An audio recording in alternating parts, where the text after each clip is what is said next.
40 થી 60ની ઉંમરની આગળની વાત કરીએ આપણે, પાર્ટ 2. તો કેવું છે કે 40-45 વર્ષ સુધી આપણે ક્યારેય એવું નથી વિચાર્યું કે ચલો આપણે કંઈક વિટામિન્સ મળે તો આપણા માટે આ ખાઈ લઈએ, કે આપણે કંઈ પણ હશે પહેલાં પતિને દેશું, પહેલાં આપણા બાળકોને દેશું, તમે ખાઈ લો. દૂધ હશે તો પણ આપણે તો ચા ને રોટલી ભાખરી બી ખાઈ લઈએ, પણ પહેલાં બાળકોને પતિને દે. આપણી હેલ્થ માટે પણ આપણે ક્યારેય વિચાર્યું નથી. હવે કેવું થાય છે કે હવે થોડો એવો વિચાર આવે કે હવે પગના દુખાવા ન થાય, આપણી હેવી બોડી હોય તો થોડું બોડી બી વજન બી ઘટાડી દઈએ, હવે તંદુરસ્ત રહીએ, તંદુરસ્તીનો પણ વિચાર આવે, હેલ્થનો વિચાર આવે. આ બધું આ એજમાં કેમ આવે છે? અત્યાર સુધી તો આપણે આપણા શરીર ઉપર ધ્યાન જ નથી દીધું ને.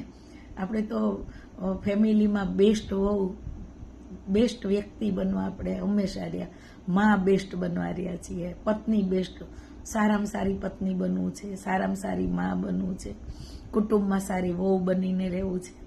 એ બધામાં તો ક્યારેય આપણે આપણો માટે વિચાર્યું જ નહીં ને, આવતોય નહોતો, વિચાર જ નહોતો આવતો.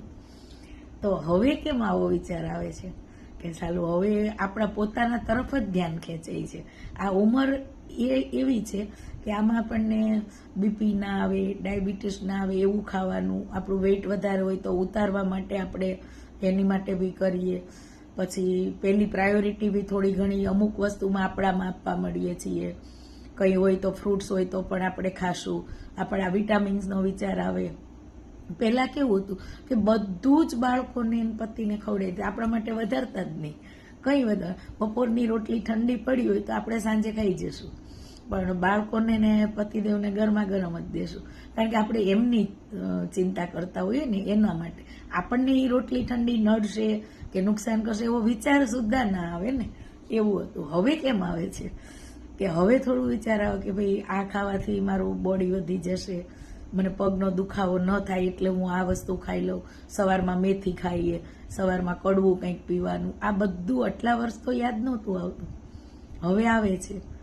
અને હવે એવું પણ થાય છે કે આ બધું ઘરનું કામ, બાળકોની જવાબદારી, બધી જવાબદારીમાંથી થોડી શાંતિ લેવી છે, ક્યાંક સમય મળે શાંતિ લેવી છે, અને શાંતિ પ્રિય થતા જઈએ છીએ.